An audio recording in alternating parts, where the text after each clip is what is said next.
population shifting, and this has been going on for decades, but specifically in the last 10 or 15 years, it's going west, it's going south. Obviously, that's a challenge in recruiting.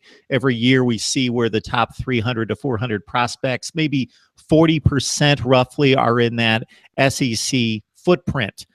Ohio State seems to overcome that with no issue. Michigan now under Harbaugh, but maybe that's difficult for a Wisconsin or Minnesota. Well, what do you think those programs, especially in that middle tier, that Iowa, Wisconsin, Nebraska tier, need to do to remain relevant and competitive? Well, I think you bring up a great point, Mark. They need a rule change is what they need.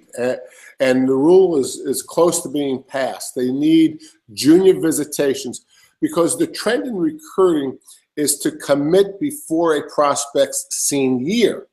But the rule says that you can't have an official visit until, I believe it's September 1 of your senior year. An official visit is a paid expense trip by the university to the campus. Well, if you look at the Southeastern Conference footprint, they have so many prospects that can afford to transport themselves to these campuses on an unofficial visit a campus, visit with the coach, and make a decision based on that unofficial visit.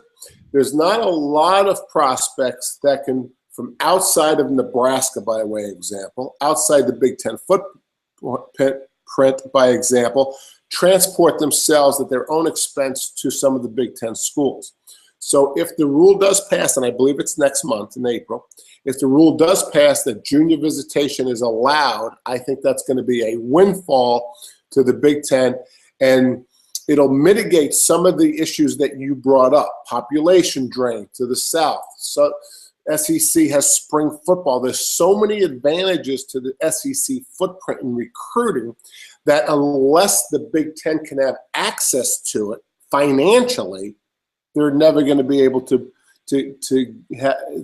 really improve in recruiting. So what do they need? They need a rule change, Mark.